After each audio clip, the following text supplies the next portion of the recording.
Hello, my name is Adrian Goldberg and welcome to Byline Radio, or if you're listening on Catch Up, the Byline Times podcast. This time, Donald Trump and the January the 6th Senate hearings in the United States. Flashback to early 2021. Trump has lost the US presidential election the previous November, but refuses to accept the result. On the 6th of January, thousands of his supporters gather in Washington, D.C.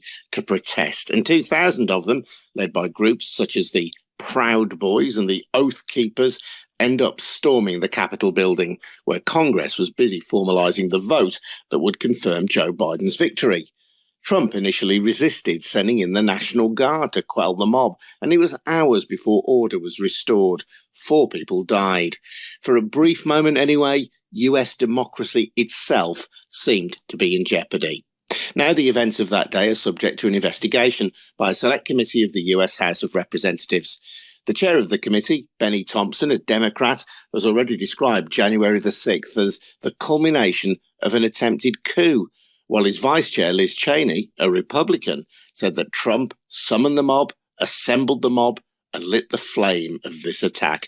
We'll be speaking shortly to Emmy Award-winning investigative reporter Heidi Sigmund Cuda, who has been covering proceedings for Byline Times.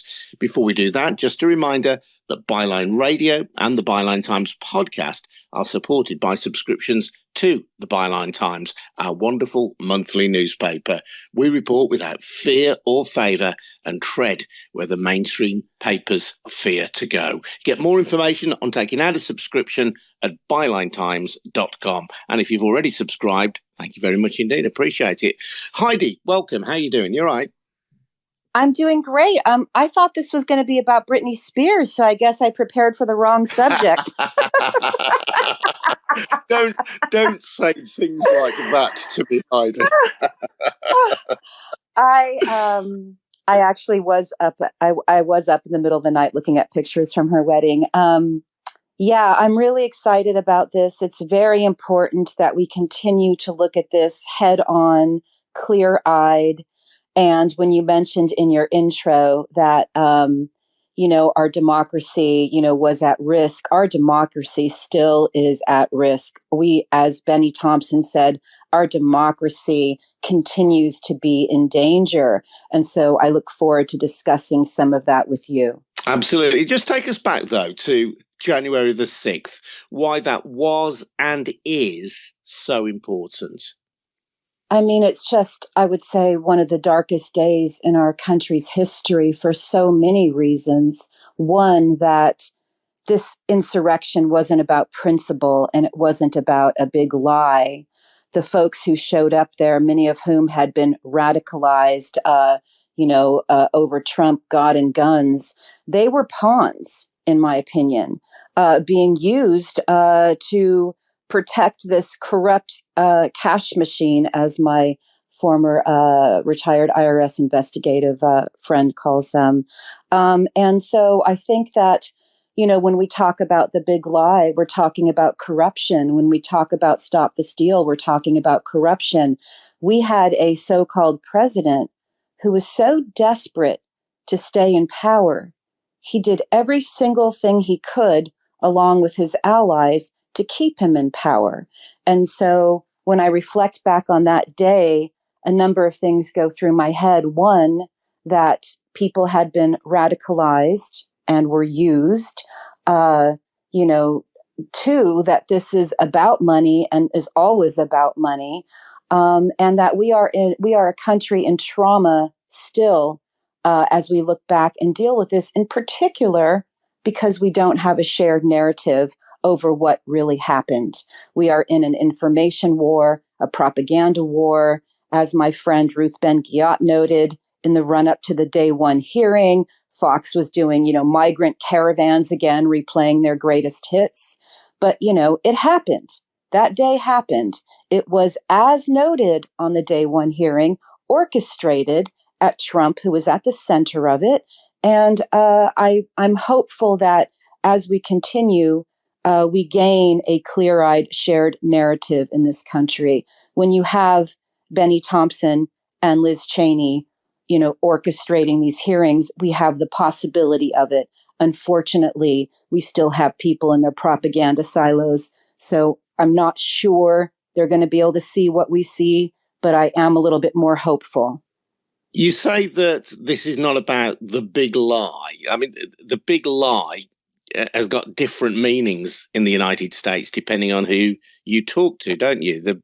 One of the big lies, or one of the meanings of the big lie, is the idea that Biden won the election. That, from a Trumpist point of view, is the big lie. Yeah, that's right. The playing field moves, the propaganda target moves. They're very nimble. There's a lot of money and coordinated talking points in all of this. As has been noted, all of this conversation about stop the steal, all of this started before the election even occurred. They were beginning their pre-buttal. The numbers weren't looking great for Trump. So really, it's whatever sticks. But to be clear, in my mind, the big lie is that we had some great fraudulent election resulting in Biden inauthentically winning the election. And that's just simply not true. He won the election. He's our president. There are people in this country who believe that the election was stolen from Donald Trump. And that has been something that he's been promoting and continues to promote. And I would love to know the answer to the question. I'm sure we all have theories. Why was this man so desperate to not relinquish the presidency? We do know that many autocrats, many dictators come to power to hide their corruption. I think there's plenty of evidence that we have a very corrupt former quote unquote president. And I say that because I won't acknowledge the 2016 election was not influenced by a foreign adversary's military, and I'm speaking of Russia. Wasn't a hoax. Plenty of studies. Even the Republicans produced their own studies. They used their military might and their disinformation sophistication and their hacking abilities to influence our 2016 election. I made a terrific episode of the podcast with Sarah Ferguson from ABC News in Australia, and it was about her documentary called Trump, Murdoch, Fox News and the Big Lie. And I think you've touched on something that Sarah mentioned that I think is really important, that the ground was laid for Trump and his supporters to be able to claim after the election that it had all been stolen from them. The narrative was put in place so that when Trump lost the election, as he unquestionably did, he and his supporters were able to claim, look, we told you so. There were these irregularities here. There are these question marks here. What you've described as the prebuttal. Yes, I love that word. I got that from Paul Mason, who in the report, I love the fact that my friends in the UK are 8 hours ahead of me, because an event can happen in America as the day one, hearings occurred. And then I work throughout the night and, turn the story in at 3 a.m. and then wake up and it magically appears in print for Byline. And I did that with the day one hearing. And my working title for it was Trump's Last Stand. This is a guy who was not going to go down easily. And we all saw all the things that he did, from trying to coerce, secretaries of state, to finding votes that weren't there. I mean, in any other world prior to Trump, this would have been absolute insanity. But because he stress tested our Constitution so much, it's not particularly abnormal that he would try to use some mafioso tactics and try to cling to power. But, I just want to point out that so many, Paul Mason, again, gave me that word prebuttal, and he had some very important things to say in the article that was published in Byline the morning after this particular hearing. And one of the things that he really had to say was that we better see some federal prosecutions come out of this. And I think I would like to think many people, I'm not the only one who's a bit more hopeful after that day one hearing than perhaps I was before that day one hearing. And that's because Oath Keepers and Proud Boys have been charged with seditious conspiracy. They made a big point, Liz Cheney and Benny Thompson made a big point in mentioning the December 18th meeting, which include people like Mike Flynn, who, is essentially has a relationship with these guys. So if the boots on the ground Oath Keepers, Proud Boys are going to be charged with seditious conspiracy, then how about the people who set them up? I don't see any way around the Department of Justice not taking a good look at that. One more thing I want to say is that so many of the people that I interview are historians, and I'm sure that you've thought about this, but the beer hall putsch, 1923, 100 years ago, 4 police officers died. Hitler charged with treason 2 days later, sent to prison, dictated Mein Kampf, comes back, and, we know what happened from there. So I think it's very, very important that we note how fragile the situation still is. As Ann Nelson said, she's thrilled about the hearings, and she wrote the book Shadow Network, where she really showed a lot of the dark money that pays for this type of stuff. But she basically said, we better be looking at what the insurrectionists have been doing since January 6th. This is not one and done. This is not an isolated incident. So as thrilled as I am, I'm very aware that we are still in danger. And I'm very, very grateful to the committee for doing the work that they're doing and being so blunt. They called this Trump's last stand. And by the way, I'm sure that you've noticed this. He's a guy who doesn't really get ratings anymore, right? We don't see him like we did, no matter how they show the camera angles. The crowds aren't that big. This is a guy who's now particularly bad for ratings. So to see him be front and center of the committee work for me is interesting, kind of assuring, but also I think the people who've been radicalized to do this disgraceful work have perhaps moved on to other potential avatars. So. Yeah, but the idea, what Trump represents, hasn't gone away. I want to go back to that meeting because this was highlighted, as you're saying, it's in your report of the first day of the committee hearing. This was a meeting on the 18th of December, 2020. And I'm quoting now from your excellent piece at bylinetimes.com, Heidi, which included disgraced General Mike Flynn, lawyers Sidney Powell, Rudy Giuliani, a prominent Republican, of course, former mayor of New York, and others. And the meeting attendees, this is according to Liz Cheney, the Republican vice chair of the panel, the meeting attendees, she explained, discussed a number of dramatic steps, including having the military seize voting machines and potentially rerun elections.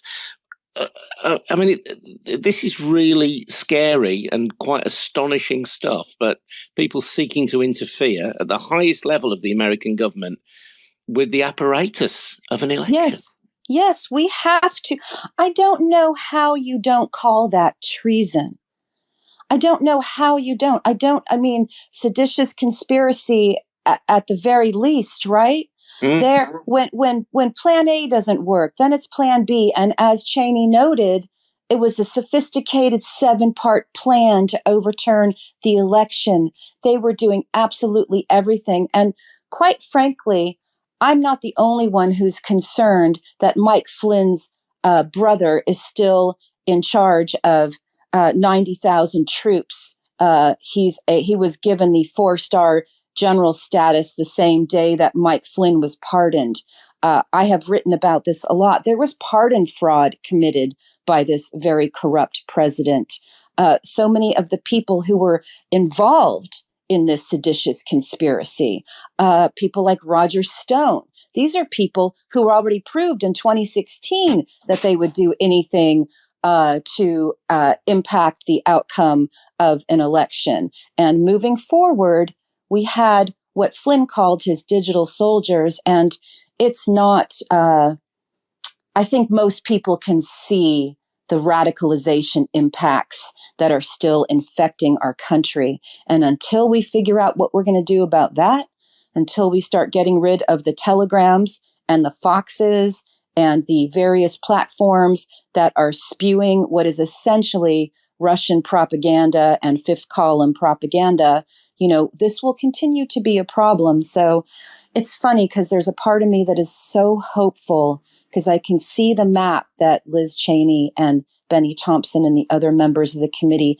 have laid out. And I can see a lot of hope there and that there could be some high level arrests this summer. But I also am very aware that we have millions of people who've been radicalized by these same propagandists, many of whom are armed. I will say something amazing happened yesterday. The arrest of the members of the Patriot Front in Idaho, arrested out of their U-Haul. I don't know if you saw that video footage. No. Well, what's very, very important is that these domestic terrorists were on their way to infiltrate and get video of them disrupting a pride event. And why this is so important is that in Idaho, not particularly a great bastion of progressive liberalism, police officers arrested them before they could get their video and terrorize Americans further. So what we didn't see yesterday is what I'm so happy about.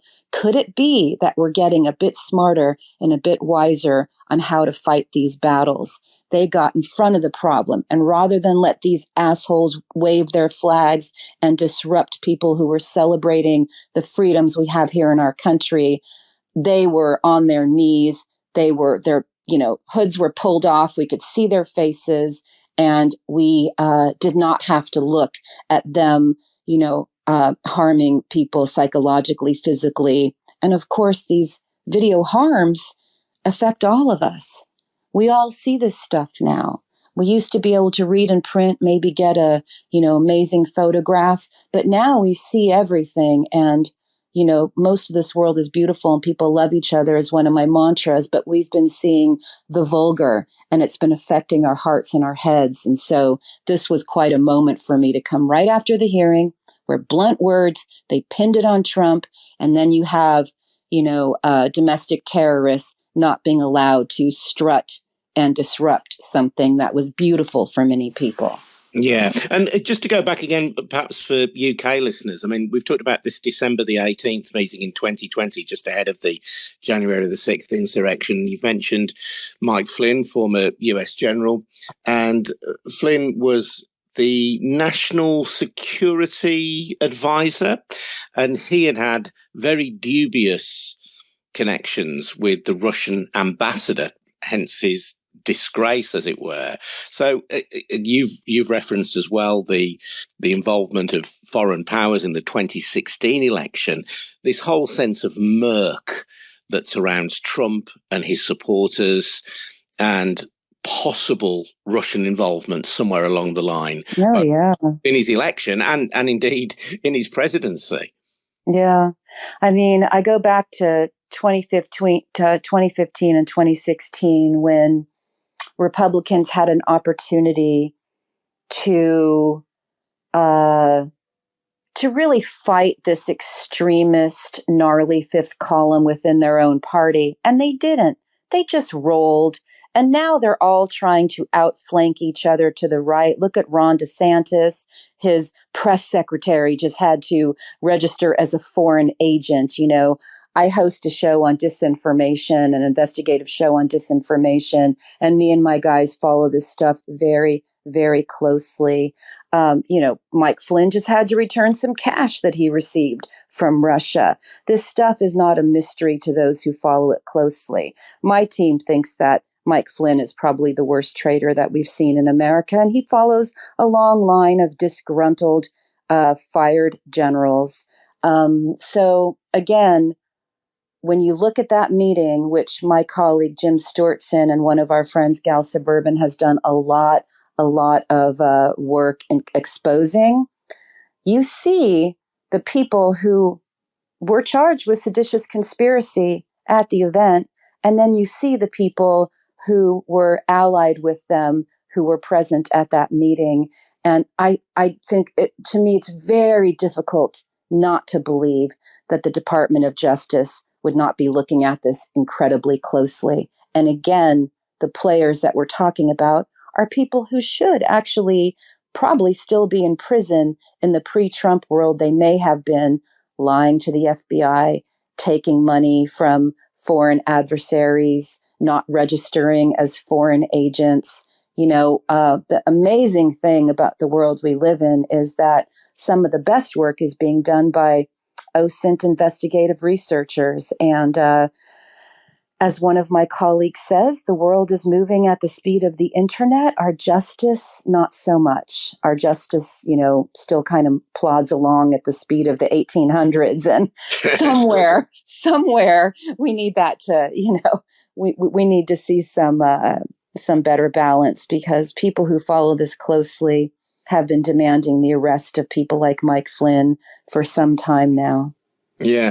Just again, perhaps an explainer for UK listeners, Heidi. And in my opening comment, I mentioned the very strong words of Benny Thompson, who's the chair of the committee, talking about an attempted coup. The vice president is Cheney, saying that Trump had summoned the mob, he'd assembled the mob, he'd lit the flame of this attack. Now, if we have parliamentary select committees in the UK, they usually set out the terms of the committee hearing. Then they accept comment and opinion, as it were, from both sides or from different ranges of opinion. Then they might produce a report. Yeah. Do those opening remarks suggest, in a sense, that the committee's already made up his mind? Could Trump supporters argue, well, look, there's no point in having this investigation. These guys have already made a decision as to what Trump's involvement was, and they've got closed minds on this. Yes. Well, I begged the corporate media, which I'm thankfully no longer a part of, to please ignore the coordinated right-wing talking points, which were going to minimize this to a show trial and minimize it in any way they could. I've lost friends because one in particular who believed that January 6th was just a few bad actors. And I was called a communist for believing that in the reality of what I saw. And one thing I did do right after the very first hearing we had, where the 4 police officers gave testimony, is I transcribed every word that they said and put a piece together, because I never wanted to forget what really happened that day, because I know that there would be a lot of revisionist history. But yes, those people in their silos, they're going to get the coordinated talking points that this is just a show trial. So one thing I just learned from Timothy Snyder, which I've been preaching every which way I can, is that people like Putin rule in this virtual world of propaganda. He can get in front of the TV and say, if he loses the war, he can get in front of the TV and just announce that he won the war, because that's his domain, is this virtual world. We live in the real world. So when somebody like Peter Navarro gets arrested and, charged with, contempt, that's the real world. That is the real world. When he gets on TV on Fox News and says this is Stalinist Russia, this is, domestic terrorism, that's the pretend world that their talking points are used in, and that people like Tucker Carlson, who's a very sinister propagandist, put out to their masses. But this real world is what Benny Thompson and Liz Cheney is telling us. And when they say it was domestic enemies of the Constitution who stormed the Capitol and occupied the Capitol at the encouragement of the President of the United States trying to stop the transfer of power, that's the real world. And so I would like to think that the 30 million people who've been radicalized and maybe some of Trump's lingering cult might come over to the real world, and maybe they will. Maybe by the time the hearings are over, they will. But because I have not seen evidence of people leaving their silos quickly, I'm not so sure. But I will say that they wanted to have a commission, just like we used to. They weren't allowed to, the Republicans thwarted that. It's not in their best interest. So we got this committee, but this committee is going to release a report. They interviewed more than 1,000 people, some of whom are some of the most incredible experts of our time on this type of fascism, Italian fascism. And some of them are the best open source investigators of our time. So I think this report is going to be incredible. And Cheney said they're going to hold some stuff back. And what that tells me is that will be stuff that the Department of Justice already has. But the fact that Benny Thompson and Liz Cheney have been making these comments already, sort of at the start of the public hearing, are they basing that on the 1,000-odd interviews they've already done? You know, the work of the committee's already been ongoing prior to this. Yes. Do you remember when Trump found out that Mueller was going to be conducting the investigation, and he said that he was, he used an expletive, which I use liberally, but not on your show. He said he was blanked. So what Cheney and Thompson were signaling was he is blanked. Yes, they know a lot. Yes. And again, one of the things that I think is very, very important, there's two things I want to mention. I'm sure that you saw in the hearings, if you watched it, when General Mark Milley, I don't know if that's how you pronounce his name, but that's how I say it. Yeah, it's how it's spelled. He described a conversation with Trump's chief of staff, Mark Meadows. This is from, I think, the report that I wrote. And he shared how Meadows told him, we have to kill the narrative. Well, if you ever wanted to know what kind of war we're in, this is an information war, a propaganda war. Trump ruled by propaganda. Here's his chief of staff saying we have to kill the narrative that the vice president is making all the decisions. This is an information war.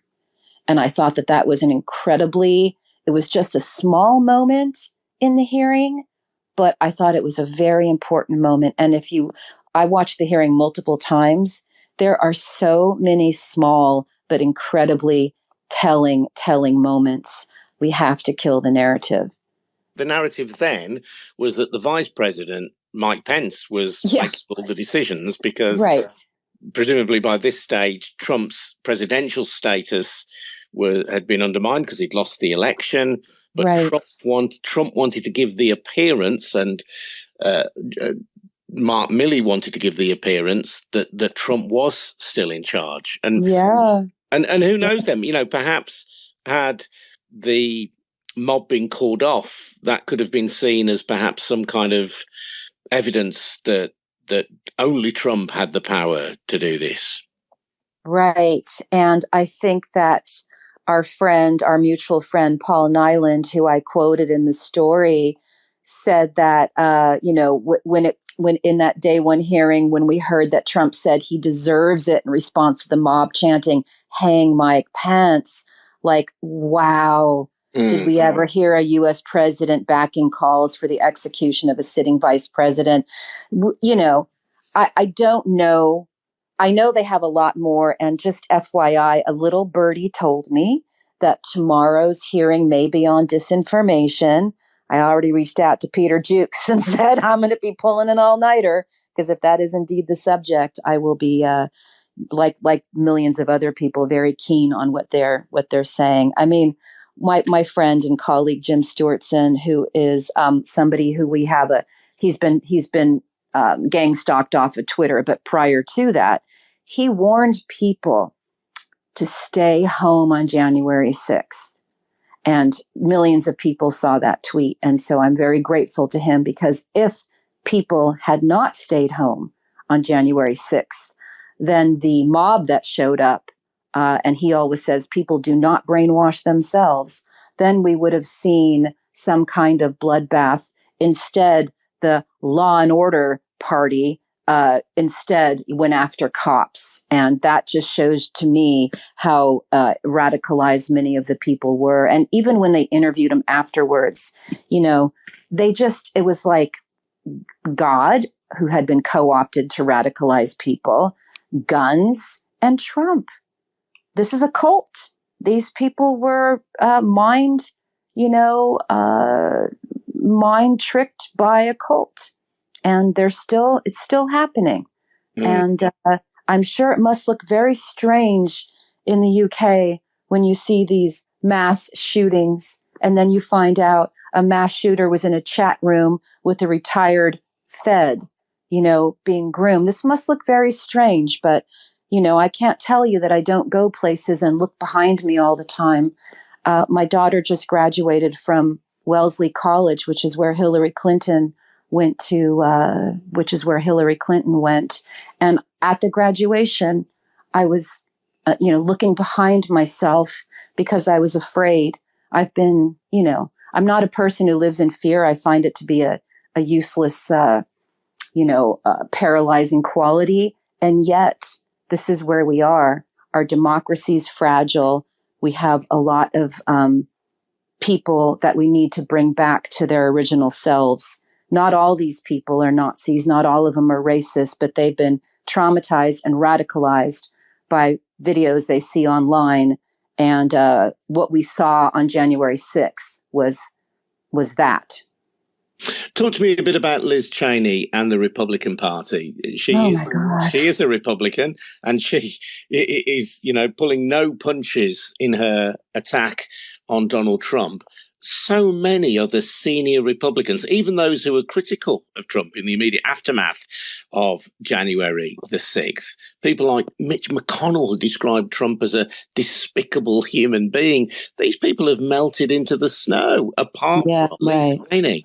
Well, so I'm with Nancy McLean, who wrote Democracy in Chains, that the Republican Party as we know it no longer exists. So I just want to state that flatly. Liz Cheney, who voted with Trump 93% of the time, more often than Mitch McConnell, is not somebody that I would agree with on policy.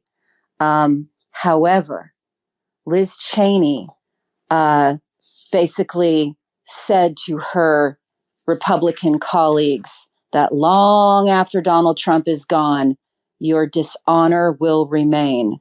And whatever you think of Liz Cheney, she stood up for her country. In the first hearing, she said, a republic if you can keep it. So she knows how serious this is. She may also have designs, for a presidential run in the future. And she may know that this is the right side of history for her and for our country. So, that's what I have to say about Liz Cheney. I do think that I've learned something that's been very humbling because I've been working in local politics. And I've learned that there is still a bipartisan spirit on the local level where people come together from different political backgrounds to support a candidate or candidates that they think will benefit their community. And I'm getting choked up as I talk about it.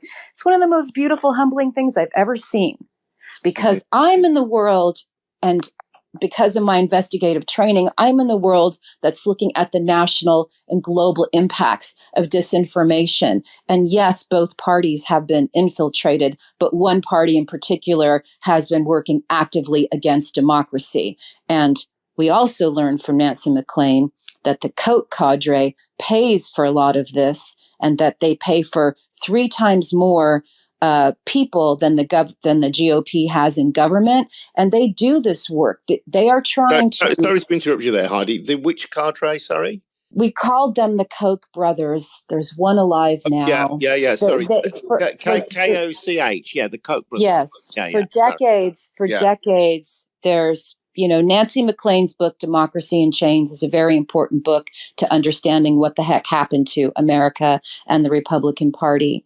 But what we have are, Ron DeSantis's press secretary, for example, worked at one of their quote unquote nonprofits. You have these think tanks. These think tanks are putting out coordinated messaging and coordinated ways to attack our system. So something like the attack on critical race theory doesn't just bubble up from anything organic. These are actual attempts at harming our democratic systems. And you have one party in particular that has been, and Ron DeSantis, if nothing else, I encourage UK listeners just to watch what's been happening in Florida with their governor, Ron DeSantis, who's been trying to outflank Trump to the right. He's been kind of the poster boy of all of these systemic attacks on our democratic systems. He is somebody who is fulfilling this Koch mission of protecting capitalism from democracy, which is their mission statement. So that is why we have these don't say gay laws. And that's why we have these attacks on trans kids and why we have this stochastic terrorism in our school boards. This is all coordinated. It's ongoing. And that is why I say we must remain vigilant. Now, there is a way to solve everything. And there is a way to protect our democracy.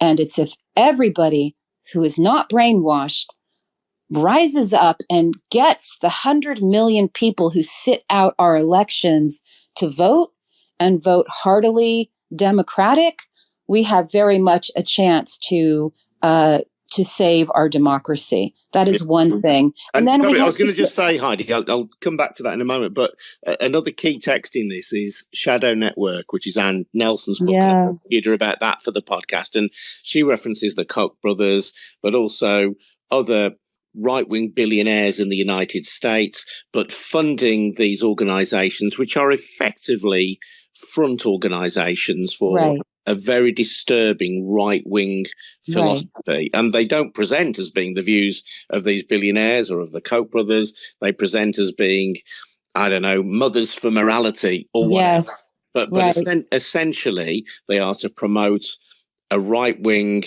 anti-libertarian agenda that advocates, I think, what certainly from a UK perspective would feel like a very right-wing form of market capitalism. Yes. Abortion rights, for example, are questioned, where LGBTQ plus rights are called into question, and where we would feel perhaps that the world was turning back 50 years or more if they were enacted. And indeed, as we're seeing increasingly in the United States around abortion laws, as we are seeing being enacted through legislation.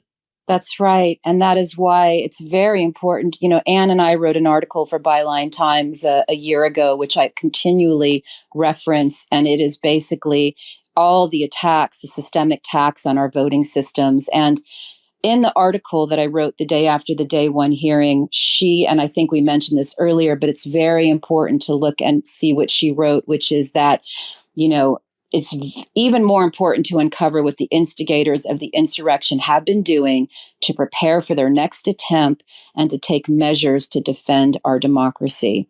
And that is absolutely true. Now, I do have some good news. And I know the Department of Justice already knows this, but the people who showed up on January 6th were people who got financing from somewhere. And there was probably many somewheres, but some refer to them as a ragtag group. So where'd they get their money from? Well, it has been concluded that wherever they got the financing on this massive attack on our Capitol is money laundering. It can be investigated as promoting sedition, and it can be criminally investigated for money laundering under Title 18, 1956, H in parentheses. And so I think it's very important that we look and say, okay, are some of the wealthy Republican conservative benefactors of Trump behind financing the insurrection? Could it be some of the same people who've been, paying $1 million to meet with Trump at his inaugural White House candlelit dinner? Could it be some of these guys? And I say this with a little kind of hint of irony because we know this. If there was banks, check cashers, crowd fundraisers, third-party facilitators, if there is a way to follow this money, they can be prosecuted. And again, when we talk about the big lie and the stop the steal, I just want to remind everybody, we're talking about corruption. And that's something I learned from Ruth Ben-Ghiat. And I hold on to these things because then it becomes less murky.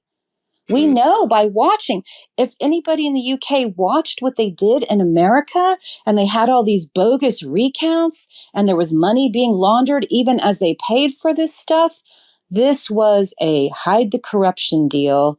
And that is not unusual when you're in the process of authoritarian takeover.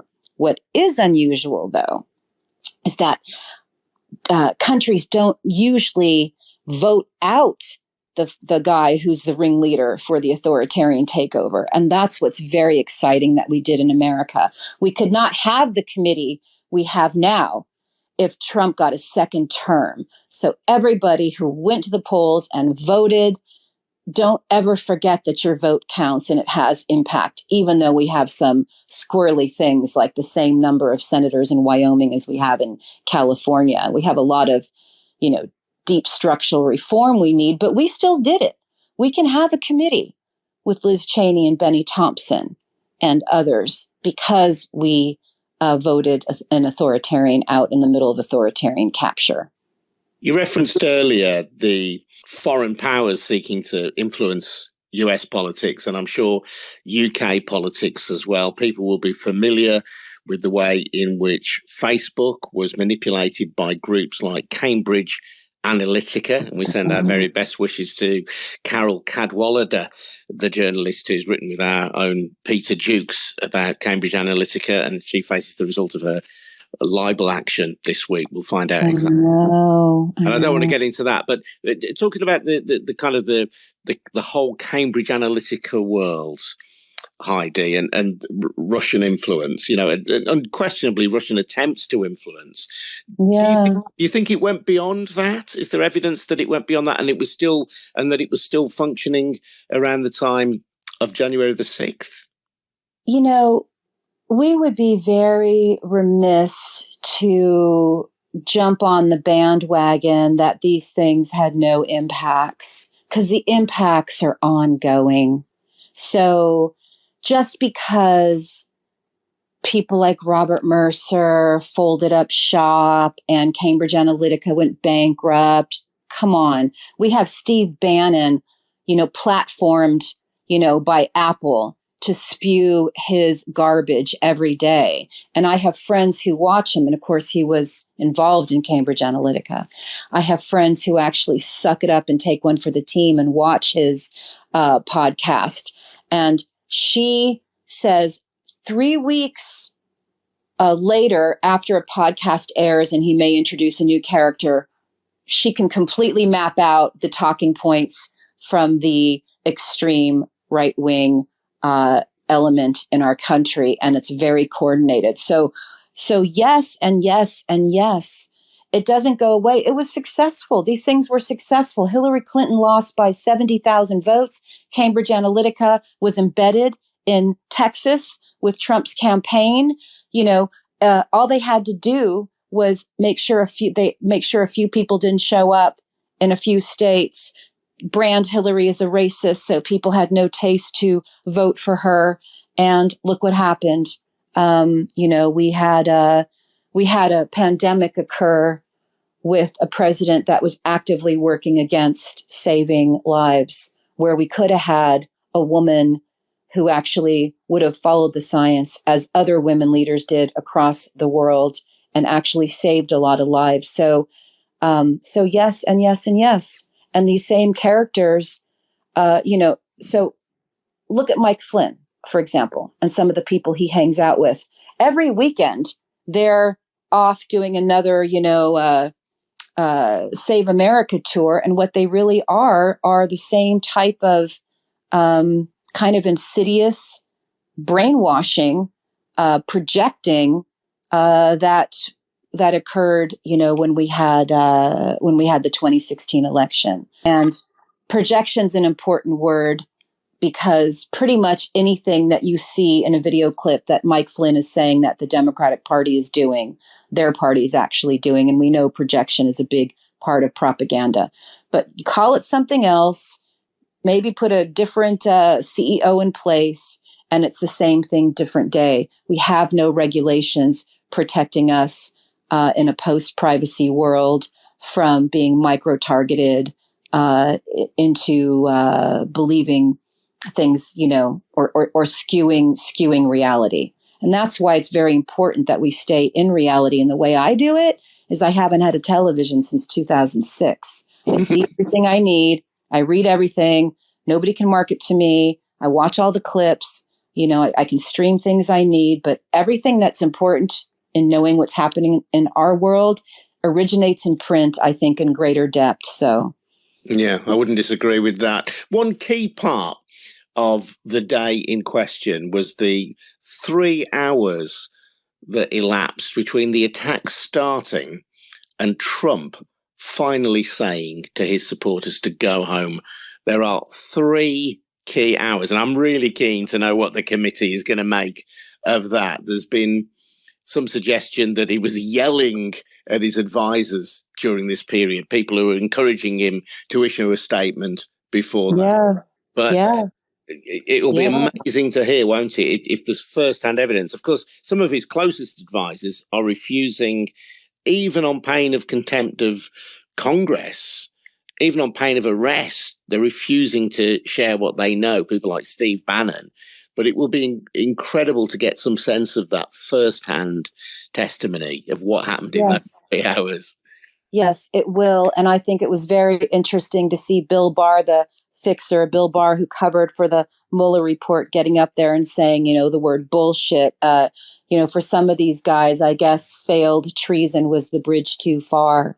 One thing I want to say in answer to your previous question, my friend Fred P. Wellman did a great thread on how we need to cover the candidates who are financed by people like Peter Thiel. So when you talk about disinformation and you talk about the influence of dark money and all of that, when a Peter Thiel-backed candidate, won his primary, Fred Wellman was like, Peter Thiel getting one step closer to the purchase of American democracy. I think we need to frame things much better moving forward. And by now we should know how to. We should know how to frame things. We still don't. We have one party that is dynamic at messaging and always seems to be very well coordinated, and another party that still seems to be trying to play by, some norms that no longer really exist in the post-Trump era. So Peter Thiel, again, for UK listeners who may not know Peter Thiel, he founded PayPal. He also runs a company called Palantir Technologies. They were, and Byline Times covered this extensively, they were seeking to gain a foothold in the NHS in terms of getting access to data and so on. And I think in the short term, after challenges by groups like Open Democracy, they were fought back. But again, somebody who arouses deep suspicion in terms of his interest in data and how that might be used, something which can sound obscure to some people, but which actually, as we've seen, can be a conduit to potential attempts to influence elections. Yes, and I think we would be very remiss if we did not examine these things. And when I talk about deep structural reforms we need it to be evident that billionaires cannot purchase our democracy anymore. It is a big problem. And not to mention, we have an entire industry that's been built up around secrecy. So one of the reasons we are in this jam with all this dark money and with Russian infiltration is we've allowed it. We have lawyers and we have accountants and art dealers who offer ways for people to hide their money. And that is part of the issue. And I know that London faces this as well. When you have shell companies and you don't know the beneficial owners, then you can have lots of insecurities and vulnerabilities. And one of the things we are trying to do is change that. We're trying to expose the beneficial owners. And when we do that, we will seal off a tremendous vulnerability in our how our elections are impacted by dark money. So all of this stuff is fixable. Undergrad, of course, became common usage before the government here was belatedly forced to act against Russia and take sanctions. But even then, only after they'd invaded Ukraine. Now, you mentioned Peter Navarro earlier. He was a Trump aide who has refused to take part in this congressional panel. Likewise, Steve Bannon. So you got two top people inside Trump's inner circle refusing to testify. Both of those have been charged with contempt of Congress. They may fail that is a preferential charge. I mean, I'm sure they'll plead not guilty, but I'm sure in any event they seem to think that's a preferential charge to just simply coming and sharing with the public what happened and what they know. Do you think we'll see more charges? Do you think we'll potentially see Trump himself arraigned? If we don't get a Trump perp walk, sometime this year, I'll be so disappointed because we've been waiting for that for a long time. One thing I do want to say, because there has been, unfortunately, the public square has become Twitter, which we know is also infiltrated by trolls, single purpose hate accounts, paid ops. So it's not a safe space, but it is a place that has become kind of the public square. So when Navarro, was arrested, but Mark Meadows was not arrested, there was all kinds of, commentary on, and Mark Meadows being the chief of staff for Trump, there was all kinds of just, Garland, well, I take a step back, try to interview the smartest people I can. And quite frankly, what that comes down to, I believe possibly, or one thing I encourage people to look out and then tell me if they think it's wrong, is that what the Department of Justice does not want to do is have this Supreme Court, which I believe has members who are inauthentically appointed by an inauthentic president. We don't want to make bad law at the Supreme Court level. And so if the Department of Justice looks at someone like Navarro and says, we got a 90% slam dunk case against him, and if they look at the particulars of someone like Mark Meadows and say, we got a 60 to 70% case against him, they're worried about setting bad precedent. So there are certain things that we can't see, but I like to believe that that does not mean it's a hopeless situation. And again, I go back to what I said originally. If the boots on the ground, Oath Keepers and Proud Boys, are being charged with seditious conspiracy, then how about the people at the December 18th meeting who and had been doing this type of orchestrating since 2016? How about those guys? How about those guys? What charges await them? So I look forward to seeing what we're made of. Come on, Heidi. Don't sit on the fence with me now. Trump himself, though, yeah? Yeah, Trump himself. The thing about Trump that's very important for people to understand who don't understand why this guy is still walking and breathing free air, he functions like a mob boss. He doesn't email, doesn't text, doesn't, most things are hand delivered to him. So that's why he can always say, oh, I didn't know. I've been investigating Trump since the 90s. He was always on the side of Ponzi schemes. He was always on the side of pyramid schemes. I know him to be corrupt with a capital C. He also allowed, people to launder money through his condos and his properties because he didn't have to. He was one of two real estate moguls who actually took, money from shell companies and didn't know the beneficial owners, which is why, his condos turned into, basically Russian hostels. So yes, this guy, I think what, I don't want to be so hopeful, but I am. I think what Liz and Benny were signaling is they got him. And if they don't got him, then they got people who would have a lot to gain by turning him in. So one thing that we do know is in the end, evil people eventually devour each other. So I'm hoping that some of these people will give us the mob roll-up we've been begging for 6 years. Heidi, it's been great to speak to you. Thank you so much for sharing your insight and your experience as well, watching the start of this congressional panel. Been absolutely fascinating to read your accounts at bylinetimes.com. You can read much more from Heidi there at bylinetimes.com. And we'll stay in touch with you and hopefully hear much more from you over the coming weeks as well. And Heidi, we always on the Byline Radio and the Byline Times podcast encourage people to take out a subscription to the Byline Times. It's a brilliant monthly newspaper, has writing by people like you in it, sometimes even by people like me.